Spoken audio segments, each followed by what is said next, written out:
கோத்தாத்திங்கியில் தம்மன் Kota ஜெயாவில் உள்ள ஒரு உணவகத்தில் நேற்று நடந்த துப்பாக்கிச் சூட்டில் 3 கொல்லப்பட்ட சம்பவம் தொடர்பாக கைது செய்யப்பட்ட 71 வயது ஆடவர் 7 நாட்களுக்கு தடுத்து வைக்கப்பட்டுள்ளார்.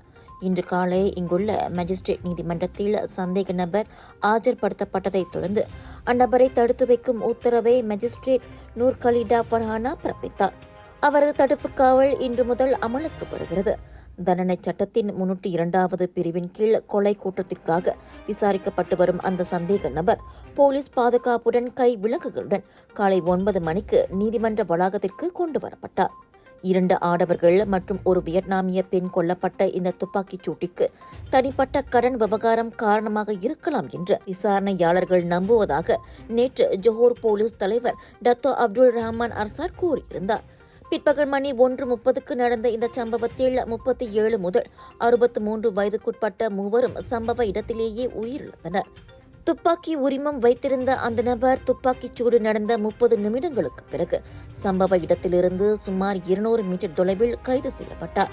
அந்த நபரிடமிருந்து போலீசார் துப்பாக்கி ஒன்றை பறிமுதல் செய்ததோடு அவருக்கு இதற்கு முன் எந்த குற்றப்பதிவும் இல்லை என்பதும் தொடக்கக்கட்ட விசாரணையில் கண்டறிந்தனர். அரசாங்க ஊழியரா நீங்கள்? கடனுதவி வேண்டுமா? கவலை வேண்டாம்.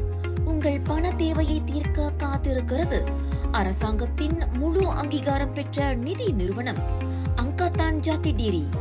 எளிய முறையில் குறுகிய காலத்தில் உங்களின் கடனுதவி அங்கீகரிக்கப்படும். உடனே திரையில் காணும் QR கோட்டை ஸ்கேன் செய்து மேல் விவரங்களை பெற்றுக் கொள்ளுங்கள். இது ஒரு சில நிபந்தனைகளுக்கு உட்பட்டது.